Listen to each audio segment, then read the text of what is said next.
Good morning, everybody. Happy Tuesday. We have an amazing show for everybody today. What do we have, Krystal? Indeed, we do. Lots of interesting news that we are looking at this morning. So first of all, some big questions about just how accurate the midterm polls are. A little bit of deja vu here. Yes. So a lot of caveats about some of the numbers you may be seeing coming out. Nate Cohn at the New York Times has been digging into that. So we'll break all of that down for you. Also, the very latest developments in terms of that Ukraine counteroffensive.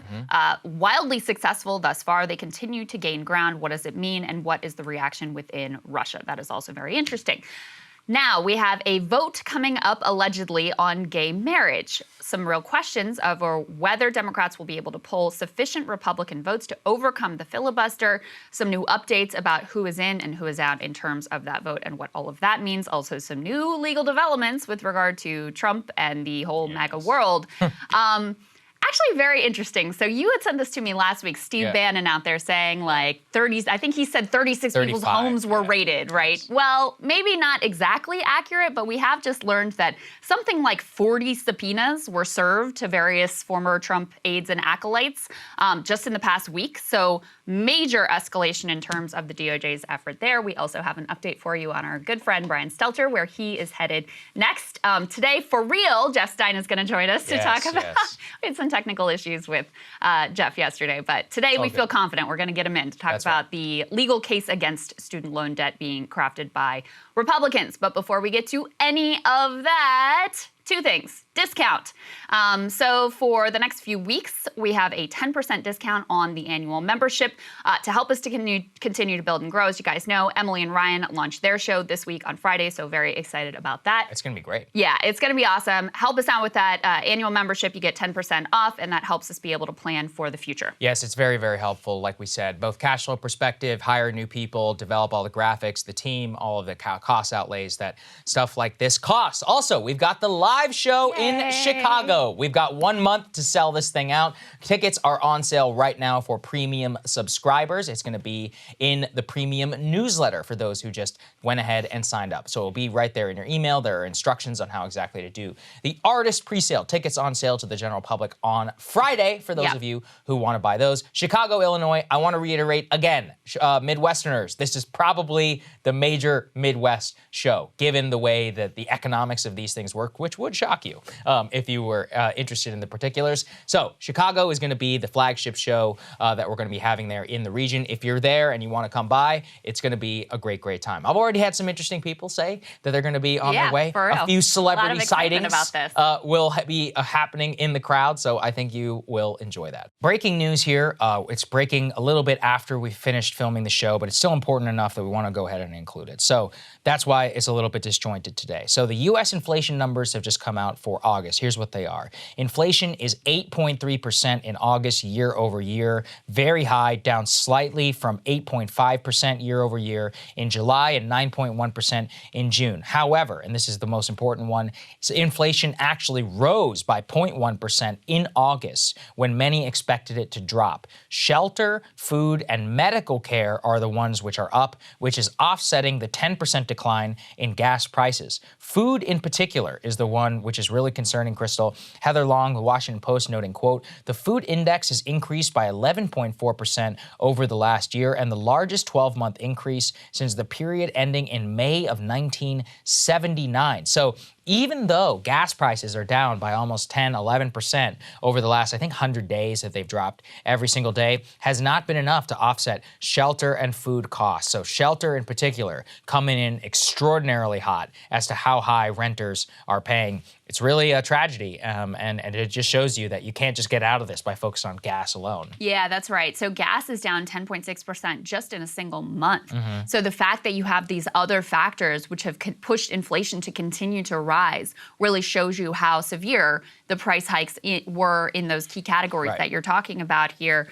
So if you look year over year, you know, some of the price hikes we're talking about here, airline fares up 33%, electricity up 15.8%, food at home up 13.5%. 10%, new vehicles up 10%, food away from home up 8%, and on and on and on. Shelter year over year up 6.2%. So obviously these are key categories that hit the household budget directly and people really feel immediately. The reason why this is such a big deal and why we wanted to do a breaking news segment on it is because the expectation had actually been that month to month, the inflation rate would tick down a bit. So maybe like 0.3% was roughly what the expectation was, that it would decline. Instead, you had a 0.1% increase.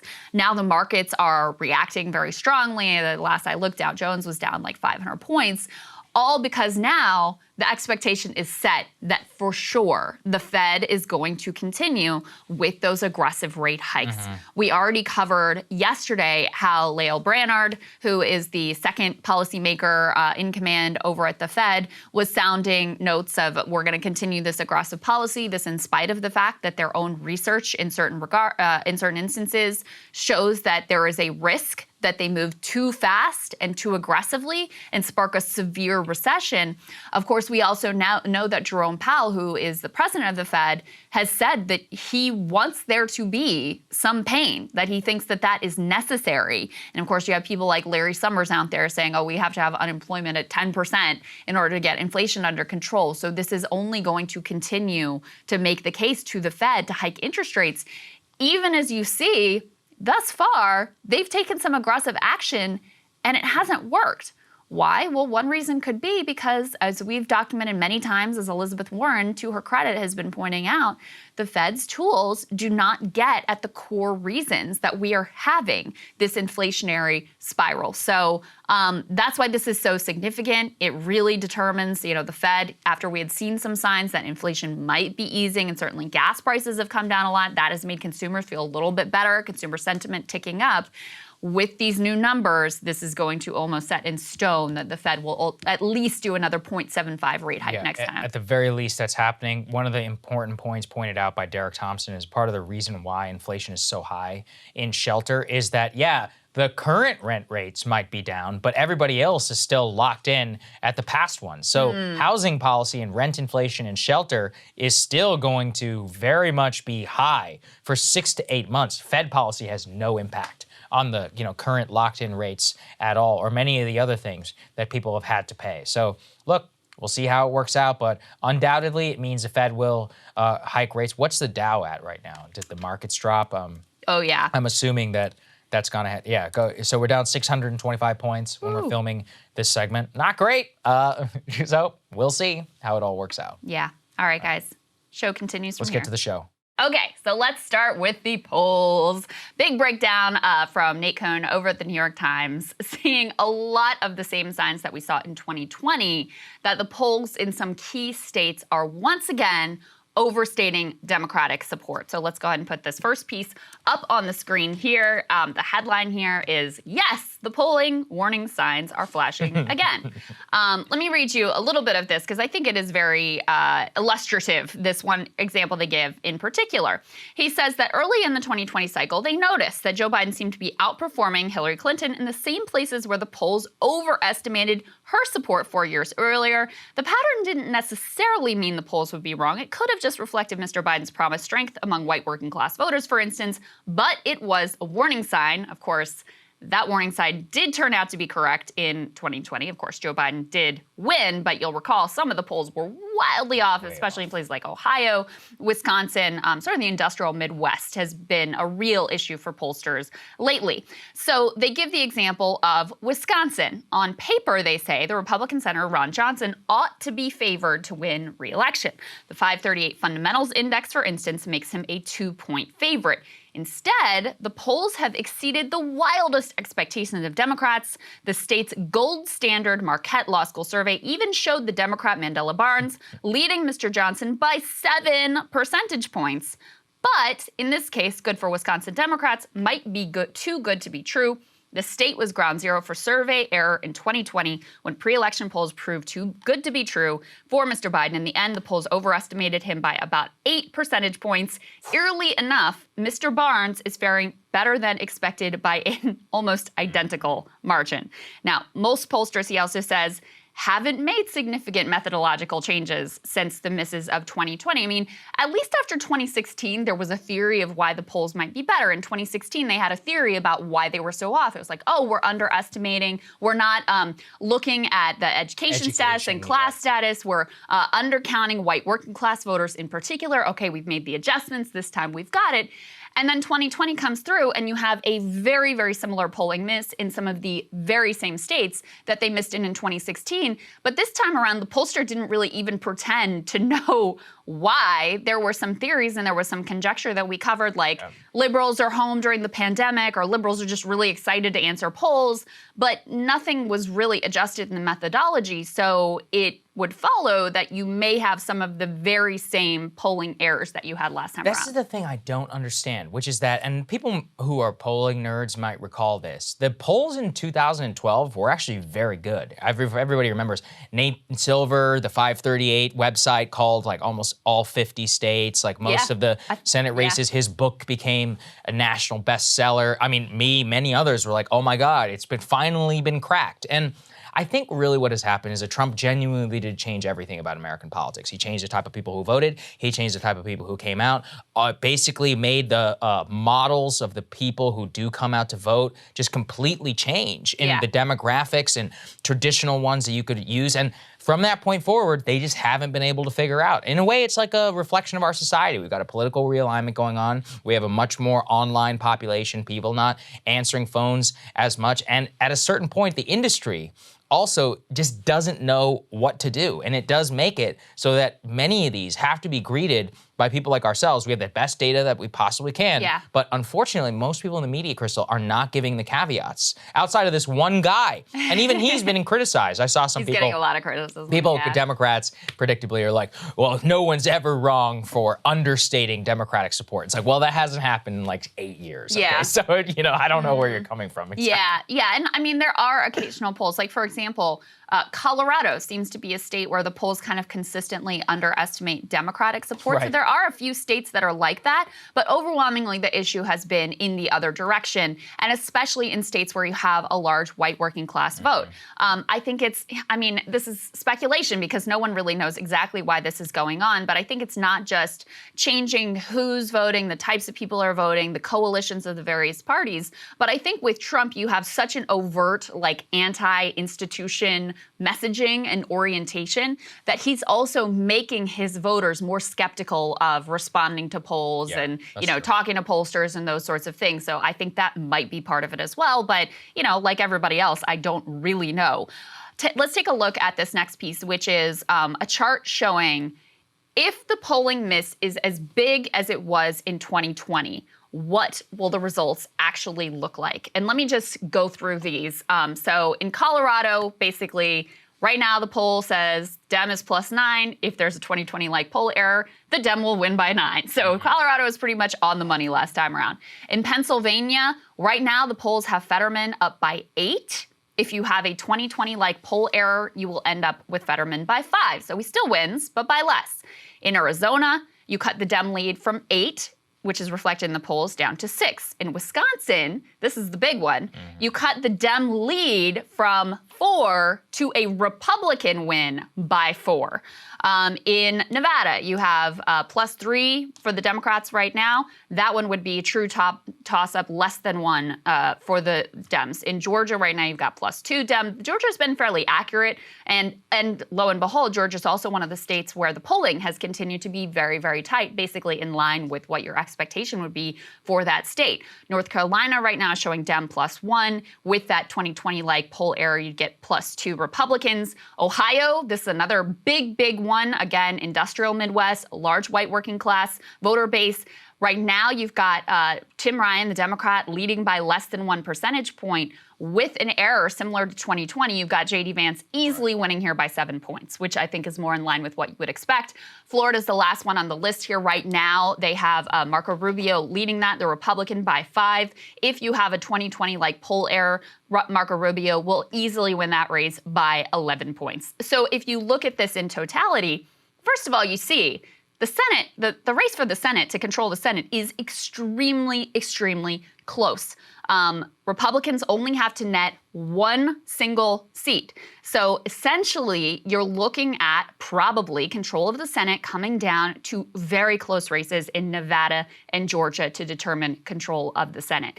If you look at, and this is the commentary from Holly Otterbein here, she says, as it happens, the "if polls were as wrong as they were in 2020" column from today's New York Times story seems more in line with where political insiders actually think these races are. So, our general rule of thumb here has been, especially in states like Ohio and Pennsylvania, Wisconsin, Michigan, to knock a few points off of the Democratic, whatever their polls are saying. That's kind of a good rule of thumb if you look at this chart. Oh, completely. Look, I mean, the idea of runaway Democratic victories in these formerly, quote, blue wall states, I just think it's a fantasy. Has been since 2016. The Fetterman +5 as opposed to +8, 11, or whatever people are saying, that reads much more in line with what Pennsylvania appears to be. I still think +5 for Fetterman. Yeah, it's probably still too high. Overstating. Exactly. I mean, listen, Trump won Pennsylvania in 2016. It's just a very closely divided state. He only lost Pennsylvania by 1 percentage point. It's like in that environment, there's just no way a Democrat's going to win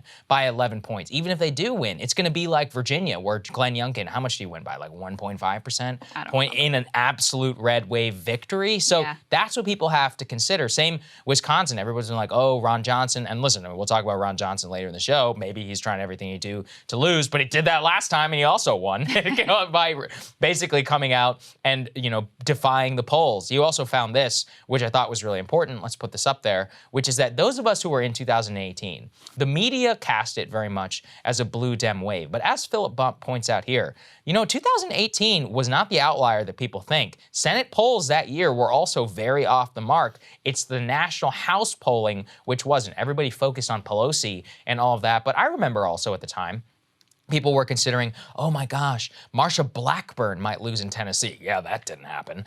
They're like, oh, well, we're going to see big red gains in some of these states. Amy McGrath going to win in Kentucky. None of these things happened. And everyone does seem to just memory hole. I mean, I will never forget ahead of the election, Wisconsin supposedly being Trump -17 or Biden +17 in Wisconsin. Or even in 2020, I mean, remember Jamie Harrison? They were like, Jamie Harrison is within 1 point of South Carolina. He lost by 17 points. He literally lost by the same margin as the last person who ran against Lindsey Graham. He just took $18 million more to do it, and now he's the DNC chair. Yeah. Somebody go ahead and riddle me that one. Yeah, that's interesting, isn't it? Well, the important point about 2018 is, first of all, part of why the result, even though it was a good year for Democrats, women really came out, the sort of suburban vote consolidated behind Democrats. They did, they gained control of the House. Like, it was a good year for them. But part of why it fell short of expectations is because you did have polling misses. So there's been this kind of conventional wisdom that has developed of like, oh, well, the problem with polling only happens when Trump's on the ballot. Happened in 2016 and happened in 2020. What this chart shows is that's not really true. You also had significant polling misses in 2018, even when Trump wasn't on the ballot. Now, you might say, okay, but he was in the White House and the election was really a referendum on him. And it was. But Trump is kind of still central to our politics right now. It's not like the guy is sidelined and not being talked about. He is very, very central to whatever is going to happen this midterm. So what I would say is, if we think back to that chart showing, okay, well, if you have as much of a polling miss in this year as you had in 2020, what is the result going to be? Ultimately, if it came down that way, Democrats would still end up with control of the Senate. It would still be, on balance, a very good year for them and much, much better than what they were expecting going in. But it's not going to be as good as some of the most hopeful estimates and what the polling reflects right now. And also, by the way, this is a landscape with the assumed polling miss where Republicans easily gain control of the House. That's not really in question. Right. So, we have been talking a lot about how much the mood has shifted, how much things have shifted towards Democrats post-Dobbs. That's all totally true. But just keep in mind, that doesn't mean they're going to win control of the House, certainly, and it doesn't mean they're going to win control of the Senate. It's going to be very, very tight, and it is probably going to come down to very close races in Georgia and very close races in Nevada. So those things are all really important to keep in mind. Yeah, absolutely. Let's underscore that. It's tight. It's much tighter than people will have you believe. I think Dobbs made it so that it has the chance of a couple of Democratic victories and upsets, but the chance is all that exists, not like the shoe-in that people are casting. Let me just play devil's advocate here and give the other side of the case, which is that, okay, but we've had special election results. Right. And not only have they gone for Democrats, those polls going into those special elections have actually understated Democratic support. So that's what someone who would argue in favor of, no, it's actually going to be a blue wave. No, actually Ron Johnson is on the ropes. No, actually Tim Ryan could pick up this seat in Ohio. That's what they would point to. Now, the, again, reason to sort of temper expectations, even with those results, which I do think are important and maybe the most important piece of data that we have that does indicate something is different happening here in terms of Democrats. But what we saw in those elections is, first of all, in a special election, you're going to have a smaller voter turnout. You still had Republicans doing very well in rural areas and actually increasing their vote total even over Donald Trump in certain instances in rural areas. But there was a huge flood in these sort of like liberal, especially college towns. That's not going to be representative of everywhere across the country. So that's a reason to take some of those results with a little bit of a grain of salt. I think that's exactly what I was going to say. I was like, yeah, well, the special elections are interesting, but they're more suburban, more educated. That's not the whole electorate. That doesn't work out in a white working class state, smaller turnout, higher national mood. You know, the midterms are just going to be more of a national referendum. And so whatever the way the winds are blowing, that's probably going to be more indicative. There we go. So let's actually dig into this Ohio race, because I do think that this is interesting. There's a new poll that is out that is very good for the Democrats and continues to show Tim Ryan really in contention to actually win this Senate race in Ohio. Let's go ahead and put this up on the screen. This is a USA Today Ohio Suffolk University poll found that 47% of Ohio general election voters said they would vote or lean towards Ryan if the Senate election were held today, while 46% said they could back J.D. Vance. Of all the polls that we have been seeing lately, these ones out of Ohio are the ones I am the most skeptical of. Yeah, and you should be. Ohio is the state, and I have mentioned this before, I actually used to live in the district in Ohio that has moved the furthest, the fastest to the right of any congressional district in the entire country. Of all the places in the nation where you've had a real, I mean, West Virginia is one of them, but in terms of the swing states, like Ohio has shifted very far to the right. You have a hardening partisan divide there, and we also have on the record from Hillary and from 2018 and from Biden, evidence that Ohio is one of these states where pollsters just cannot get a good read on what is going on here. So listen, it's true that if you wanted to make the opposite case, Tim Ryan has been running very aggressively. His messaging, I think, has largely been pretty smart for Ohio, even as I'm not a huge fan of his. J.D. Vance has been pretty lackluster in terms of campaigning. He hasn't really pivoted to a general election message. His fundraising has been completely pathetic, and he's been starved for cash in terms of putting up ads, hasn't spent enough time in the state, all of these things. He's not running a particularly great campaign. So that would be the argument. But you know, ultimately, I don't know that these candidate quality issues matter to the extent that they seem to be mattering in these polls. Couple points in one direction or the other in a tight race, yes, maybe. But in terms of, you know, a massive like 10-point swing in the direction of Tim Ryan over J.D. Vance, I just don't buy it. I don't see it at all. And, you know, look, I mean, to be fair, in the last month or so, he's gotten a major cash infusion from the NRSC. He's got a little bit more cash on hand. Yeah, buying more ads. He's been spending more time, spending, I think, almost all of his time in the state. They just came out with a new blitz that I was looking at, that they're blanketing kind of the state across, very much in line with national GOP messaging. So, yeah. I mean, look, I guess that's it's like pivoting to a normal campaign, right? The other thing, if you wanted to make the case for Tim Ryan, you would actually point to the fact that the NRSC is like coming in a big way to bail him out. Because it shouldn't have to happen. It does show. It shows that they don't feel it's in the bag. Yes. They feel that they have to spend some money, and it was like $30 million that I think the Senate Leadership Fund or whoever is dumping into this race. They're having to spend in a place where they really shouldn't. have to spend any cash. This should be a gimme for Republicans at this point. So, some people have been saying, well, okay, but the Republican internals look the same as the public polling. So maybe that's an indication that the polls are actually accurate. I just think that the Republican internals are probably also polling in a way that is missing some of what is going on ultimately, because that is what happened last time around as well. I think you're right. I mean, all we will say is, let's put this up there. We had our producer James compile this little tear sheet here. Biden leads Trump by 17 points. Jamie Harrison tied with South Carolina. The tide has turned. Susan Collins trails Sarah by 13 points in a new Quinnipiac poll. I mean, all of those in front of you should just give you a tremendous amount of pause as to these Ohio polls, any battleground state that you see, and just remember the national environment. And I think it's what's shocking is, and I will stand by this, I think almost every time we've ever covered any of these, we will give a tremendous caveat, say, remember 2020. They're not doing that, even though we know that the polling was wrong twice in a row, anyway, 3 times in a row, 2016, 2018, and 2020. Yeah. It's irresponsible to mislead people.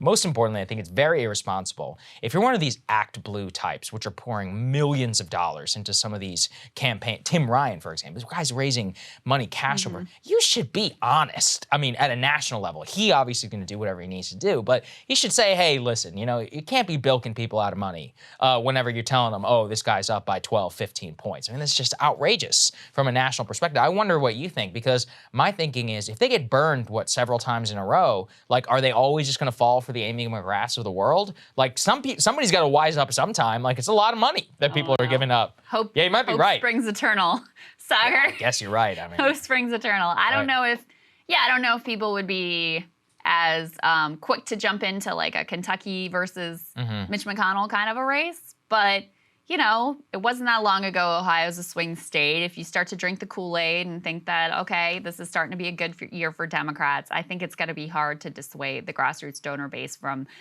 giving money in large amounts to guys like Tim Ryan. On the other hand, I mean, Democrats really aren't suffering from a fundraising issue. It's not like the fact that they're giving to some of these races that are more of a reach. I would say Tim Ryan and Mandela Barnes. Although actually, I still think Ron Johnson is going to win. I think Mandela Barnes has more of a chance than a Tim Ryan does. That's just in my estimation, because I think Wisconsin is a closer state ultimately. Well, it's always been close. It's been much closer. Exactly. Ohio's like +8. Yeah. Ohio at this, I mean, look, I think Democrats, if they actually did some different things from a national level, maybe they could put Ohio back in play, but that's not where we are today. So anyway, they're still raising tons of money into the states that are the swing key states that are showing the polls are really close. I mean, Raphael Warnock has raised like $100 million. Mark Kelly has raised a lot of money. They have real shots. I think that one's fine. Oh, absolutely. Absolutely. Yeah. But that's what I'm saying is that these other races that may ultimately end up being a distraction don't seem to be hurting them on the fundraising front in the places that are going to be key. And then, the other counter argument there would be the fact that Tim Ryan is raising so much money and at least making the polls close, even if the race doesn't end up being close, is forcing Republicans to have to spend there as well. So it's forcing them to have to play in states where they didn't really want to have to focus and put so much money, spend so much money. That's causing problems for Blake Masters, for example, in Arizona, because McConnell is not too eager to pony up for him, begging Peter Thiel to come back in and sort of rescue his butt because his fundraising has been really lackluster. So it actually hasn't worked out terribly for Democrats in terms of the fundraising fields. I can't blame any candidate for doing everything they can to make the case to the public that they have a shot and that they can win. If you've got polls coming out saying, hey, I'm up by 1, I'm up by 2, I'm tied, I'm down by 1, of course you're going to put those out and try to make the case and try to get people to believe in what you are attempting to pull off. Yeah, I think that's fair. We'll see if it. You're probably right that it won't burn anybody. Yeah. Well, at least we tried. After watching Democrats always pour money into Texas, it's not like they ever learned. Well, bottom line, just as you're looking at all of these polls, again, the ones where the biggest misses have consistently been since 2016 are where there is a large white working class vote. Ohio, Michigan, Wisconsin, Maine, any of the industrial Midwest. Those are the places where I would take, Pennsylvania, another one. Those are the places where I would be the most skeptical of the polling that comes out. Actually, Georgia, Nevada, Arizona, the polling has been relatively good. And again, lo and behold, the polls are very tight. in those states, reflecting probably a more accurate picture of what's going on there. But there will be only one way to find out, and that is to wait to Election Day and see what happens. True. That's the fun part of covering politics and elections, isn't it? Everything keeps us on our toes. Let's go ahead and move on to Ukraine. So Ukraine, the offensive is continuing there in the eastern part of the country. Let's go ahead and put this up there on the screen. Since yesterday, not as stunning gains, but still some pretty dramatic ones. President Zelensky, again, I want to emphasize, this is not confirmed. This is according to the Ukrainians themselves. They claim that they have taken 6,000 square kilometers, which is about 2,300 square miles. That's about 1,000 square kilometers more than what the number was on Sunday. The exact battle lines and all that are relatively fluid, moving back and forth. But in general, we seem to have seen an expansion of Ukrainian territory there in the eastern part of the country, in the Kharkiv offensive, retaking settlements and towns. Russia basically increasing its shelling and its bombing, including use of missiles against the area and against Ukrainian supply lines. Their hope really is to try and stop the offensive and reform a front line that they can use for a defensive attack. I found an interesting map. Let's go ahead and put this up there on the screen. Here what you can see is red territory is Russian-held territory after February 24th, so you can see where all of that was. Then the other, the dark red, what you're seeing, for those I'm just describing, is Russian-controlled territory from before February, whenever they invaded. But blue is actually all of the territory that has been reclaimed by the Ukrainian military forces. So obviously in the upper northern part of the country near Kyiv, that's the part of the past military campaign. But the success of the current military operation is really seen in the Kharkiv area, and where they have been able to just have a stunning victory in the Kharkiv Oblast over the last couple of days. The question now is, do they keep rolling? Do they have the capacity for this offensive capability? Do they have really the capacity in order to create a new front line, defend said front line in the face of an anticipated Russian counterattack?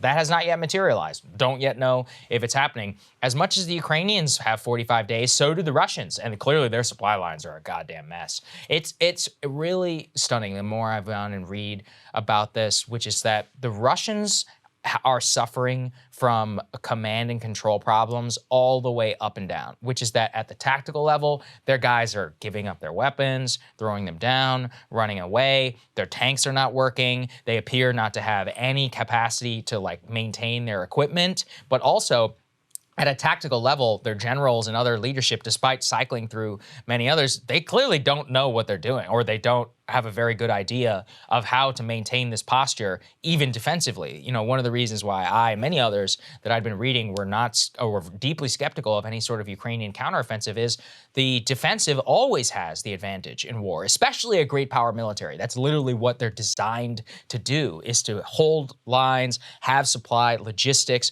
all of the things that are supposed to be intrinsic to what really makes, first class or quote unquote second class military. But the Russians are acting almost like a developing force at this point, which is, really stunning. We saw some of that in Kyiv, but, given the fact they had months in order to reinforce their supply lines, they had the entire summer, in order to work out some of these kinks. It's just humiliating for them. And more, things are turning for them on the domestic front in a pretty stunning way. Yeah, well, I mean, there's just no doubt about it. Ukraine, with our help, really caught Russia with their pants down. Yeah, I mean, I think that they continued to have more trouble on that southern front, which is where they were sort of feigning that they were going to focus a lot of their resources. And then they go with this lightning effort in the northeastern part of Ukraine with stunning success here. So Russia had really sent some of their more seasoned operatives down south, thinking that was going to be the focus of this counteroffensive. So, you have that. You have the fact, look, just on a basic level, the Ukrainians are fighting for their homes. Yeah, and they're their lives. fighting for their lives. They're fighting for their way of life. They're fighting for their families. So this is the most motivated group of people that you could possibly get. Russians, on the other hand, are basically fighting because they have to, because they don't want to be thrown in prison, and they have, they want to get their paycheck and hopefully make it back home to Russia. Putin approached this thinking that he would just be able to roll through, that they could do a sort of little bit of war over here, and that the domestic population really wouldn't even notice. He did not build an ideological case for this invasion and for this effort. And I think that that also shows in the results that they've gotten here on the ground. You know, there is a lot of pressure on Putin domestically to go forward with a full general mobilization, because ultimately, they are not going to be able to succeed or even potentially hold the lines of the February 24th lines where they were before this invasion started if they don't put more resources and make the moral case, whatever they can come up with for their population, that this war is worth the effort and worth the cost and worth the sacrifice here. The sanctions haven't had the bite that, you know, the Western powers thought that they would have, but they are having an impact on the Russian economy. They are having an impact on regular folks in Russia and in Moscow, and they are making it more difficult for Russia to be able to resupply here ultimately, which is why you see them having to cut deals with North Korea as one example. Yeah, that's correct. And look, I mean, the long-term sustainable, the whole issue is who can hold out the longest. Obviously, the Ukrainians dug in, have now the capacity in order to have an offensive victory, which is going to bolster them for months to come, and their case to the Europeans and to the Americans that they need even more and more and more, not to break, you know, in the face of a natural gas problem over the summer. So we'll see how exactly that works out. It'll be interesting in order to see it all come through. I wouldn't count the Russians out just yet. They still obviously, look, this is part of the issue, which is that we've seen many times in the past. You see a breakthrough, some sort of offensive, but then the great power gets its act together and will push you back given its inherent advantages in war. But for that to kick in, Putin has to fully mobilize his society to more of a wartime footing, which he hasn't yet been willing to do. Maybe he is. You also found this, which is that we shouldn't presume that domestic turmoil in Russia is necessarily a good thing for us or for Ukraine. Let's put this up there. This is from the Financial Times, quote, "If Putin is deposed, perhaps by a palace coup, his replacement is more likely to be a hardline nationalist than a liberal. The most vocal dissent being expressed in Russia is from militarists and nationalists who are calling for an escalation of the war." So it's not like the First World War where the dissenters were the ones who were saying, hey, we need to be done with this imperial ambition and more. No. The people who are emboldened inside of at least the people who matter, whoever might replace Putin, they're worse than Putin. And I think that's a sobering reminder of what the problems and the inherent characteristics towards Russia, its regime, and how it operates really are, at a strategic level for what the future may look like, even once he is gone. He's not getting pressure from the doves in Russia. I mean, they don't really exist. It's only like 10, 15% or whatever. And to the extent that they do, they're afraid. See, some of the right-wing hyper-nationalists, the bloggers and stuff that we covered yesterday, they really are kind of protected by the FSB and by the military. So they can go further in terms of their critique without being fearful of being jailed or having any other sort of consequences. So they are a larger faction in Russia, and they are a much more vocal faction, and that's the area where the pressure is coming from. It's coming from the people who are saying, you need to declare all-out war, you need to have a general mobilization, we need to go all in on Ukraine. So that's really important to keep in mind. And they go in this article to say, listen, a defeated Russia would not disappear off the map, and it would still possess large numbers of nuclear weapons as well as a replenished stock of grievances. So something to keep in mind in terms of the risks inherent even in, a total Ukrainian victory and a total defeat of Russia. There are still risks and a lot of volatility there. They also point out in the same piece, they say from the beginning of the conflict, Putin has hinted Russia might use nuclear weapons. The White House has always viewed this possibility seriously. And as the war has dragged on and gone badly for Russia, fears that Putin might resort to nuclear weapons have receded a little, but they have not gone away. As one senior Western policymaker put it to me last week, we have to remember that almost every Russian military exercise we've observed has involved the use of nuclear weapons. Another thing they float in this piece is, remember the daughter who was car bombed, who was like this sort of Russian right-wing nationalist figure. There's a theory that the murderer, her name was Daria Dugin, that she was actually murdered as by Russian security services as a warning to Putin's ultra-right critics.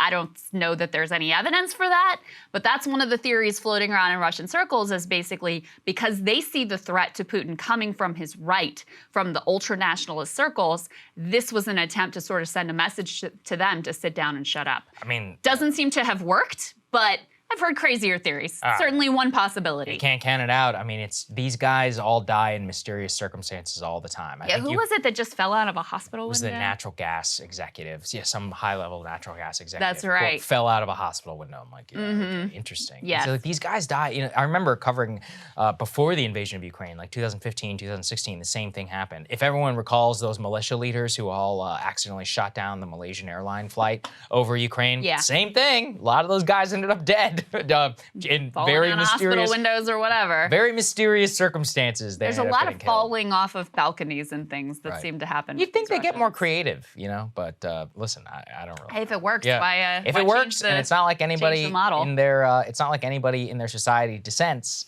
though that's not necessarily the case, because for the very first time, let's put this up there, which is that something new is happening on Russian TV: debate. So they point here, and we wanted to play you guys some of the clips, but because we have such a large podcast audience, all in it would just be Russian, and it's not like the subtitles would really help you out. But they just point to the fact that even political talk shows on state-owned TV are really beginning to question the Kremlin. Here's what one said, quote, "We are now at a point when we have to understand it's impossible to defeat Ukraine using those resources and colonial war methods with which Russia is trying to fight. The Russian army is fighting against a strong army, fully supported by the most powerful countries in the economic and technological sense." Note the undertones there, which is that he's calling it colonial war. He's characterizing it as like a sideshow. So the intrinsic nature of his comments is, we need to act similarly. This is a full-scale war against NATO, against the West. Here's what another one, this is from a member of the Duma, quote, "We have been dealt a very serious psychological blow." He continues, "We must destroy the infrastructure that is being used for military purposes," advocating for a total war against Russian or Ukrainian society, and probably an intrinsic also to that, which is every time they say infrastructure for military purposes, that's NATO supply lines that are coming into the country. Quote, "We cannot expect their affection if we tell the Ukrainians they don't exist as an ethnicity, but there isn't a Ukrainian language." That was what one political scientist. That was one of the most interesting to me, was actually sort of like going up against what they describe as the ideological pretext that Putin used to launch the invasion. I mean, they're basically saying like, and I watched, there's some longer clips floating around social media of some of these shows, which are kind of funny to watch. They've clearly borrowed some of the like the CNN mega panels that have like 30 people on them or whatever. Like that's the vibe of these shows. But they were saying essentially like, hey, what do you think? They told us that the Ukrainians were going to greet us with like flowers, greet us as liberators, I guess, just as we were sold on the Iraq war. And he's saying, what can we can't expect their affection if we're telling them like you don't exist as an ethnicity and that there isn't a Ukrainian language, that it's fake. Of course they're not going to love us. Of course they're not going to greet us with flowers and open arms, because I think that was one of the things that was sold to the public of like, oh, these Ukrainians are looking to be liberated from the Nazis, right? They're hoping that we come in and save them and rescue them. And then when the Ukrainians are like, no, we're going to kill you bastards, that was a bit of a shock to the public who had been sold a very different bill of goods. Yeah, and then a very ominous statement from the Kremlin spokesperson overnight. Let me just read it because we didn't have time for the element. Quote, "Russians support the president as long as the critical points of view remain within the boundaries of the current law. This is pluralism, but the line is extremely thin. You have to be very careful." Yes. So they're saying, that's, hey guys, Russian for watch out. Yeah, watch your back. Yeah. And just be careful. Stay away from hospital windows. Yeah, absolutely. So I just think that this does show you that debate is happening at a micro level. I mean, what we always saw during the Soviet Union and what people would talk about is that, of course, it didn't exist at the national, but people would whisper, people would talk. Not even Moscow in the villages, but part of the problem also is that a lot of these villages and settlements and elsewhere outside of the major urban areas, they only have access to state-controlled media. So I'm always a bit of a cynic with Russian society. Even one of the things their biggest critics always emphasize is that even dissent in Russia is all controlled. It's all part of the plan at the national level. So maybe this is all a campaign to try and press, like a fake press on Putin to mobilize more of society. So he's like, okay, fine, and gives in to that without really, entertaining any of the more dovish elements of society. Again, I'm just being cynical. It's very possible that's what's happening here. Yeah. Could be organic too. I don't know. Could be. Although I think sometimes we give Putin too much credit as like this brilliant puppet master, master strategist, whatever, who has everything under control and has a plan for everything. I mean, I think part of why they ended up with these massive, unexpected losses, and that Putin launched this campaign in such a incredibly foolish way, now that we see how it's played out, is because, like, he was probably being lied to by the generals about the fitness of their troops and their readiness and their supply lines and what they were capable of doing. Because ultimately, you know, he's a strongman leader. He wants to have people around him who are just going to tell him, yes, everything's great, and of course, and you're brilliant, and that's what we should do. So anyway, I think, you know, he was given he probably didn't have an accurate understanding of how poor they were likely to perform, or how well prepared the Ukrainians ultimately were. I mean, in fairness, we can't really blame them because a lot of Western military analysts got all of that wrong as well. Yeah, exactly. The last thing I want to say on this before we move on to what's happening here domestically with a potential gay marriage vote is the reporting is the Biden administration is actually fairly skeptical that Ukraine would be able to achieve a full-on victory over Russia. Right. And I do think it's important to remember as we, you know, look at this counteroffensive and what incredible victory it is. I mean, now they think they've retaken landmass. I saw it's like the size of like half of the New York metro area, so that's a sizable, you know, it's a sizable It's not nothing. region. It's not definitely not nothing. But also keep in mind that this counteroffensive was specifically designed in a way for a U.S. audience. I mean, this was really specifically designed to boost domestic morale, but to make the case to European nations who are facing a very difficult winter, in part because of the ongoing war, and the Americans who have been, you know, almost the sole supplier of weapons to Ukraine, that it was worth the cost, that it was worth the effort, that it was worth the pain for their domestic populace. So as you're reading these accounts, it's just important to keep in mind that in some ways this counteroffensive was designed to market the Ukrainian cause to the U.S. audience. It doesn't necessarily mean that they're going to be able to continue to achieve these sorts of gains. And as I said, the Biden administration is actually skeptical that they will be able to continue in this fashion indefinitely and actually retake all of the territory that Russia has claimed, and even more skeptical of the idea that they could push Russia back, you know, say out of Crimea and out of the eastern part of Ukraine, you know, that they had seized before February 24th. So in any case, I just wanted to put that out there as a caveat to temper expectations, to keep in mind as you're reading these accounts, and even as we acknowledge, like, this is a huge, massive victory, very, very critical for Ukraine coming at this point in time. Right. You know, it's always important to have a very heavy dose of realism when you're discussing these things. Yes, indeed. Okay, let's talk about gay marriage. So you probably will remember that in the Dobbs decision, Justice Thomas issued his own concurrence that said, hey, not only do I think we should overturn Roe versus Wade, I think there are some other decisions that we should overturn as well. In particular, one of the things he name-checked was Obergefell. That is the Supreme Court decision creating a right for gay couples to get married. So that has led to a lot of strategizing on the Democratic side and a lot of angst about, okay, well, where could this be going and where would the Supreme Court stop? And, you know, he's floating this very clearly, so this is something that we need to shore up. So the Senate, Democrats in particular, have been working to try to get enough Republicans on board to actually codify gay marriage at the federal level.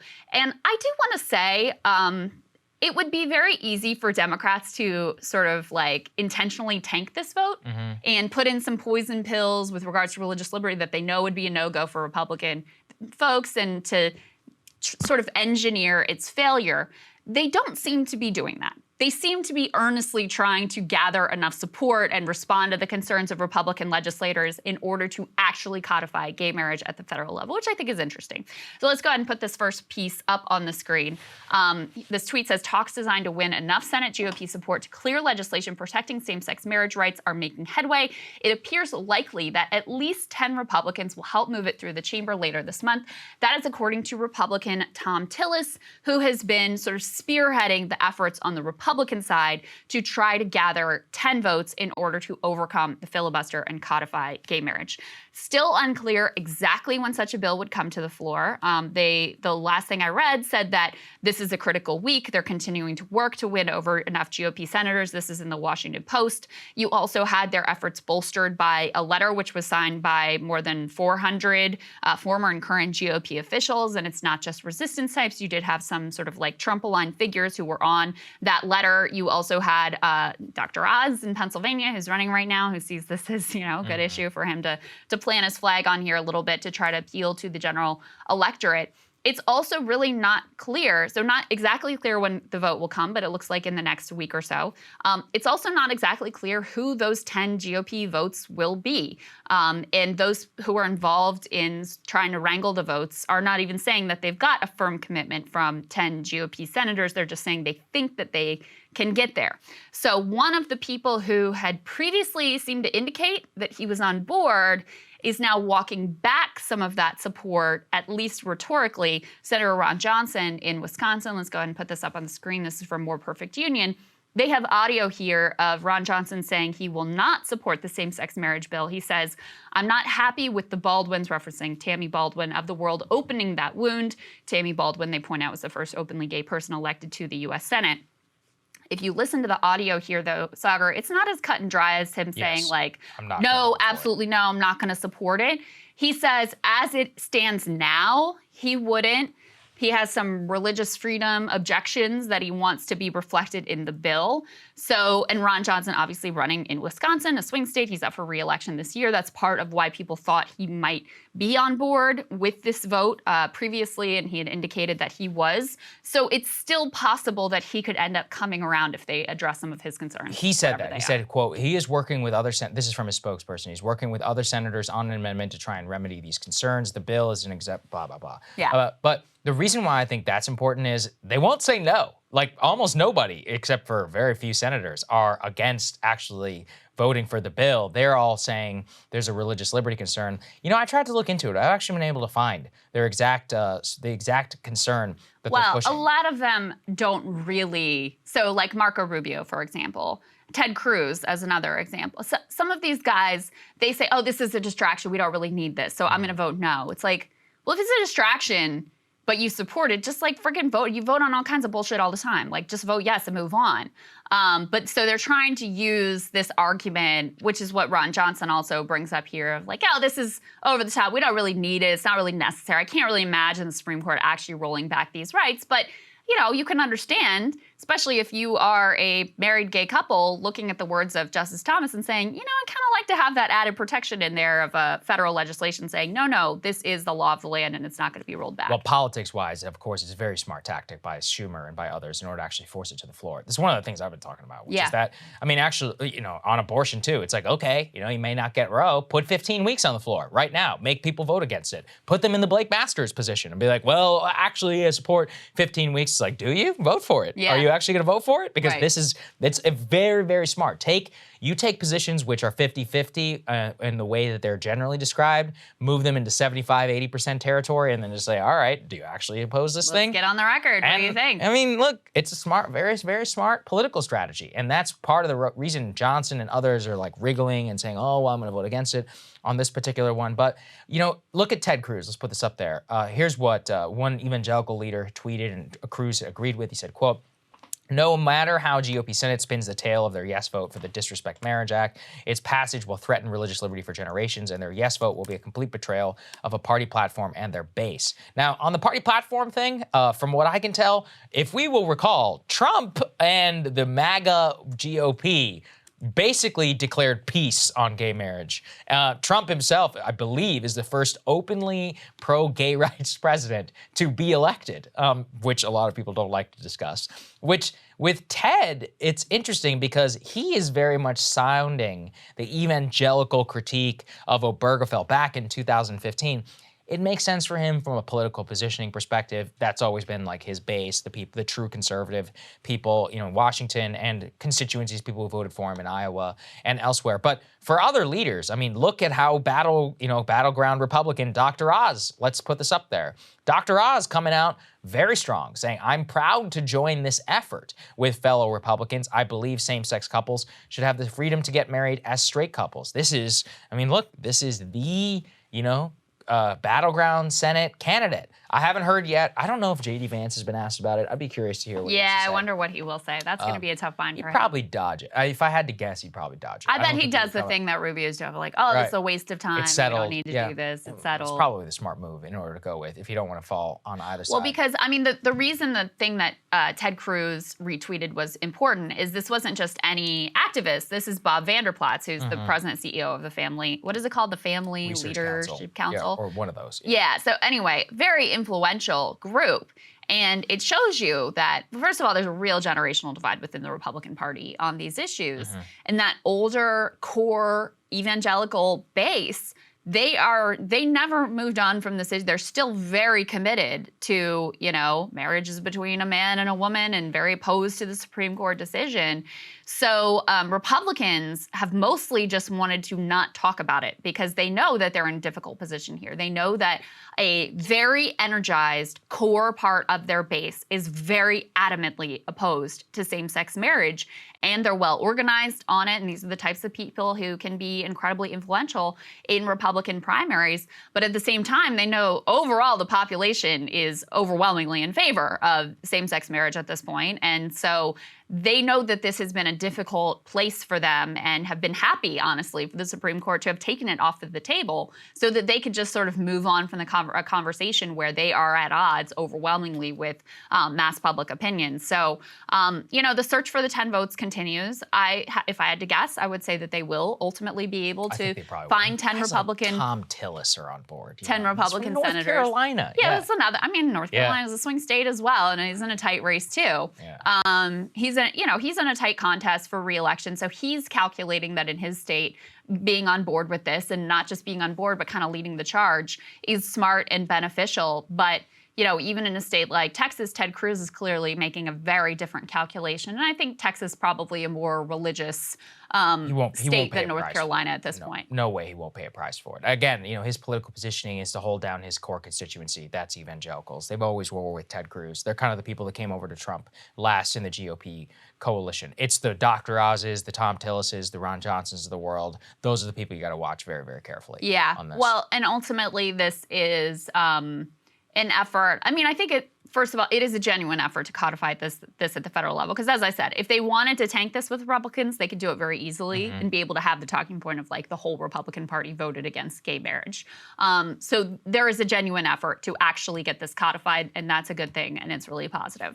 On the political messaging front, this is part of the very clear Democratic strategy, which is pretty effective right now, of painting the Republican Party as extreme on, elections and wanting to overturn legitimate election results, as extreme certainly on abortion. That's the place where they're making the case the strongest. And this is another piece of that puzzle and why they see this as an important vote to get on the record right now. Yeah, I think that's right. Okay, let's move on to Trump. So more in the saga of the subpoenas, the investigations. What exactly these even concern? We still don't really know. Let's put this up there on the screen. The Justice Department has issued 40 subpoenas in the last week. Wow. This is on the January 6th inquiry. So if we're keeping track of our inquiries, we've got the Super PAC investigation, we've got the January 6th investigation, and we have the classified documents one. Now, we haven't had any real developments on that front. There's some special master wrangling. We'll bring you anything important if it does rise to that level. But these all actually come to even the level of seizing the phones of two top Trump advisors and escalating investigation, again, also ahead of the midterm elections. And these appear to involve what happened on January 6th. It's kind of interesting because this is probably the least noticed investigation. Let's get into it a little bit, which is that A criminal investigation is into the actions specifically which led to the riot at the Capitol on January 6th. The investigation, quote, has come into focus in recent days, even though it's been more overshadowed by the current classified documents one. Federal agents with court-authorized search warrants took the phones from two people, Boris Epstein, who was an in-house counsel who helped coordinate Mr. Trump's legal efforts, and Mike Roman, who was a campaign strategist, director of Election Day operations for the Trump campaign. Both Epstein and Roman were linked to a, quote, critical element of Trump's bid to hold on to power, and specifically for the fake elector scheme to try and appoint different electors in Pennsylvania and in other swing states where they had claimed the, quote, vote was rigged. So it's interesting here. What they're really saying is that the subpoenas rose to the level of outright seizing phones in two cases, but many other subpoenas to quote unquote Trump allies and other activists who were involved in the entire Stop the Steal effort who could face some serious criminal liability, not even necessarily on the investigation of like the riot at the Capitol, but it looks like the fake elector scheme is what they're zeroing in on, because that's what Georgia is also looking at. That's well, right. I don't really know what level that would rise though, Krystal. Would it just be defrauding the government or like conspiracy to, stop a government proceeding? Yeah. I think that's the charge that would make the most sense. I think that's probably correct. Right. I think for seditious conspiracy, you need like plans to commit violent acts. Yes. And so it does seem like from the reporting, the fake electors investigation in D.C. and also the grand jury that's impaneled down in Fulton County, Georgia, are the two that are kind of the furthest along. But they also the questions about his fundraising that we talked to you about yesterday, the Save America PAC that was started right after Election Day. And of course, they raised like hundreds of millions of dollars. Oh, we're going to stop the steal, whatever. And then they just gave it to their consultant friends and actually didn't spend that much of it. And now Republicans are begging Trump to pony some of that over to their struggling Senate candidates. But that investigation is tied in with the other January 6th investigations that are going on here in D.C. So these subpoenas could be related also to that fundraising. They say some of the latest, in fact, the New York Times does say some of the latest subpoenas focus on the activities of the Save America Political Action Committee, the main political fundraising conduit for Mr. Trump since he left office. One thing that was interesting about this is last week it kind of caught our attention that Steve Bannon was out claiming that, like, I think he said 36 Trump people had their houses raided. This may be what he was referring to, that there was a grain of truth here, not exactly houses raided, but subpoenas issued and some phones at least seized. So there was at least some there in terms of what he was saying. And it comes at a point where you're just inside, I think, of that 60-day window. Yes. Where typically the DOJ, their historic tendency is to try to not make any noticeable or public moves in investigations leading into the election. So that was one theory as to why there was such a huge rush with all of these dozens and dozens of subpoenas being issued in this week, is to try to get ahead of that deadline. That's part of the reporting from CNN, who also had some details on this story. Let's go ahead and put their tear sheet up on the screen. The way they describe it is their number's a little bit different. They say more than 30. I think New York Times said, close to 40. So we're somewhere in that Steve Bannon. And Bannon said 35. It looks like he was right. Yeah, so there you go. CNN says top officials from Trump's political fundraising and former campaign operation are among dozens of people who received grand jury subpoenas in recent days as the Justice Department intensifies its criminal investigation into January 6th. Among them are so they have a few different names than the New York Times had. They've got former Trump campaign manager Bill Stepien and Sean Dolman, who worked for Trump's 2020 presidential campaign as chief financial officer, which is interesting. And they point out this came just before the Justice Department begins its standard pre-election quiet period. That's that 60-day period before the midterm elections. They also had some details about the subpoenas. Both CNN and New York Times that they'd gotten their hands on at least one of these subpoenas. The one that CNN reviewed said they were broad in scope, seeking information on a range of issues, including the fake elector scheme, Trump's primary fundraising and political vehicle, Save America PAC, the organizing of the Trump rally on January 6th, and any communications with a broad list of people who worked to overturn the 2020 election results. So I guess my big takeaway with all of this continues to be that they are they are very active, they are very aggressive, and it's hard for me to believe at this point that they are going to decline to charge Trump with something in connection with something. Yeah. Classified documents, January 6th. I just can't imagine that the government would be taking this type of publicly visible, very clear investigatory activities with all of these grand juries impaneled if they weren't planning on ultimately doing something. Yeah, I agree. I don't think there's just no way that it wouldn't work this way, because it's like a war on literally all fronts, from the documents case to this one, to the subpoena, to the super PAC, to Georgia. Now it's seizing people's phones. Look, I mean, it's possible that it all comes out to nothing, but at the very least, somebody around him at the very, very highest level is getting charged. Oh, a lot of these, listen, a lot of these people are gonna whether they get some serious legal convicted jeopardy, and go to jail, I don't know, but Yeah. it still sucks to get prosecuted. So, and that looks very likely if you're one of these folks. Yeah, they don't have the deference that Trump has been afforded and will continue to be afforded as a former president. They don't get that elite circle protection. So a lot of people, in the crosshairs right now, so to speak.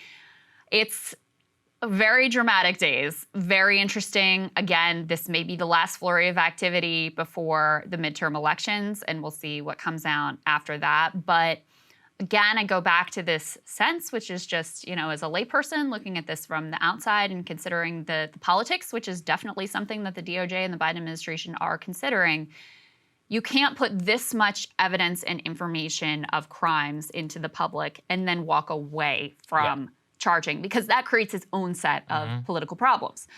Previously, when we didn't have all this flurry of, grand jury subpoenas and all of this, there was kind of there was some clamoring from liberals of you got to charge Trump, but it was relatively quiet. It was not a huge focus of conversation. Now you've really raised expectations that this dude is actually going to be charged. And so, like I said, now they've created a political problem for themselves on the other side if they do decline to charge him. So that's why, I tend to believe at this point that there will be an indictment of some sort coming at some point. But who knows? I'm not a DOJ insider. This is pure speculation, so we will wait and see like everybody else. That's right. Okay, final update here. A good friend of the show, Brian Stelter. Let it never be said that you can't, if you are in the quote in club, you will never be out of a job. And Brian Stelter, he got fired at CNN only a week or so later. Let's put this up there on the screen. A major career announcement for Mr. Stelter. He's heading to Harvard as his home base while he figures out his next gig. How nice of Harvard to do this. So let me read you guys. This is from the Walter Shorenstein Media and Democracy Center, where he will be a recognized fellow. The Media Center brings high-profile figures at the forefront of media and politics to Harvard's Kennedy School to work with students, faculty, and public on important issues of the moment. Stelter will convene a series of discussions about threats to democracy, the range of potential responses from the news media. I'm sure he has a lot to teach these students, certainly, doesn't he? It says Stelter is a nationally recognized media reporter and expert on the state of journalism, its wide-ranging implications for society and governance. Until August, he was the anchor of reliable sources. I like how they put that. So he is heading to Harvard University. God bless those students. I feel kind of bad for them. This is exactly what they get. Harvard has long been a sinecure of some of the worst people in media. It's one of the places that hired, remember the Institute of Politics hired Sean Spicer after he was fired by— Did they really? Yeah, they hired Sean Spicer. It's like they have this thing for hiring failed Washington operatives or people like Stelter and be like, they have a lot to teach our students. I was like, yeah, I guess they certainly do. How to get fired from your job at CNN and be a low-rated television host. What a dramatic success. I mean, the thing with Stelter, this guy was just like a CNN corporate shill. Yes, I mean, it's the opposite of journalism. He justified their worst journalistic failures when it came to the whole Cuomo situation, which caused their, highest level executive, Jeff Zucker, to ultimately lose his job. So for him to be rescued after he so clearly was engaged in this cover-up as well, and just happy to toe whatever the CNN corporate line is, as you're supposed to be a media critic and an honest broker, even when it comes to your own outlet. Get out of here. It is a total. It's out funny, of you know. I'm here. actually giving a talk later today at Georgetown to some journalism students, and it's like one of the things I always emphasize. 'Cause I talk to them like every semester is, and I don't really even talk about what we do here. It's much more about like how to, you know, start out in the business and all that. Is I always tell them like, don't act like these people. I'm like these, you know, the CNN and all this. I'm like, these days are dead. I'm like, what you guys need to do is hustle. You need to actually be good at what you do. You need to make sure that you know how to do Twitter and, you know, listen to podcasts, YouTube. Stay in contact with people who are your age. Don't just, you know, take on the hues of whatever the milieu of DC and all that teaches you, because you won't get anywhere. It's like if you really want to get somewhere, you got to be somebody who's an independent thinker, chase things that are really important. And I just can't imagine, you know, being a student, especially one of these elite institutions, and hearing and thinking that this is the way that you should conduct yourself in the business, you know, going forward. What Brian Stelter has to teach is that if you get in good, if you're good at playing the inside game of getting in good with the boss and being useful to him when necessary, which is what Brian Stelter's primary purpose there was, and clearly the minute that boss was out, he was gone, because that was the whole reason that he was there. If you're good at that, doesn't really matter if you're talented, doesn't really matter if you have good ratings, doesn't really matter if you're like blatantly wrong about stuff. You will continue to rise so long as you are useful to the people who are at the top. Now, the other thing he can teach is that the minute that you're not useful to the people at the top, then you got big problems. But, you know, he landed fine on his feet here at Harvard. He'll find another gig. He'll find someone else that he can be useful to here in DC. Right. He's going to be in Harvard. He's going to come work for some fake media corporation, which has got $100 million in fake funding. And, you know, if he flames out, nobody cares. He's as long as you're on the right team, you will be protected for eternity. It's a shocking element. We did an entire thing yesterday on 9/11. I was talking about how the Iraq War criminals are still all rich, fat and happy, walking around town. Same thing. You could be one of these people, you know, they don't actually have to make it out here like us, you know, the actual quote unquote market. They've got plenty of rich patrons who will always float them throughout their fake careers. So it's pathetic. You know, you can be so bad at your job that you even get fired from CNN and you could still end up at Harvard University. Landing on your feet at Harvard. It's an inspirational story in a way. It really is. There you go. All right, Saagar, what are you looking at? Well, anytime that I see a person, a website, or something else just disappear from the internet overnight with the cheering on of the mainstream media and the near total unanimity from the commentariat, I got a lot of questions. The difficulty in parsing the stories that I'm about to get into is the level of sensitivity which we teach, you know, scrutinizing basic facts, and the notion that simply questioning people or standing up for a principle is in some way a total endorsement of the cause. So with all that out of the way, let's talk about Kiwi Farms. Personally, I did not even know this website existed until this controversy burst forward. It is essentially a 4chan or 8chan style message board where people post a lot of crazy stuff. Like the cultures on those boards, a lot of it is mean-spirited and awful indeed. One example, they hosted a video of the Christchurch massacre. Certainly, they've been linked to harassment campaigns, which in the past have pushed people to suicide. It's important, I'm gonna lay out exactly how noxious that website is, because as usual, the edge cases are where precedents are made for speech on the internet. Things burst to the fore over the last month after a Twitch streamer known as Keffels, or Clara Sorrenti, began a campaign to get major internet service providers to drop Kiwi Farms. Sorrenti, a trans activist who unquestionably has been targeted and harassed by people from Kiwi Farms and across the internet, was pushed to make this public campaign after she, quote, got swatted. Now, for those who don't know, swatting, it's a really horrific tactic online trolls will use that effectively involves calling in the police to an internet personality's house, claiming that they are in an imminent danger or imminent danger to someone else. This happened both to Sorrenti, it's happened to broadcasters like Tim Pool, many other internet personalities over the years. It's an especially vile and awful thing that has evolved. Sorrenti's campaign was rooted in the fact that Kiwi Farms appeared to be the epicenter of harassment against her.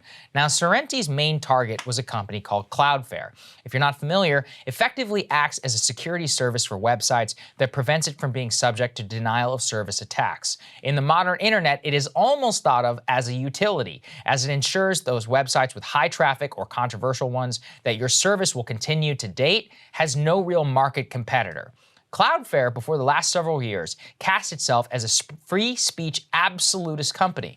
In 2011, the company ridiculed the idea it would take down an objectionable website, specifically noting, quote, Cloudflare is firm in our belief that our role is not of an internet censor. There are tens of thousands of websites currently using Cloudflare's network. Some of them contain information I find troubling. Such is the nature of a free and open network, and as an organization that aims to make the whole internet faster and safer, such inherently will be our ongoing struggle. In effect, Cloudflare's declaration was inherent to an open internet is society's problems, that by trying to litigate speech outside the bounds of what is already against the law, in this case specific doxing or someone's personal identity publicly, child pornography, and other things, they would err on the side of not deciding who and what is on the internet.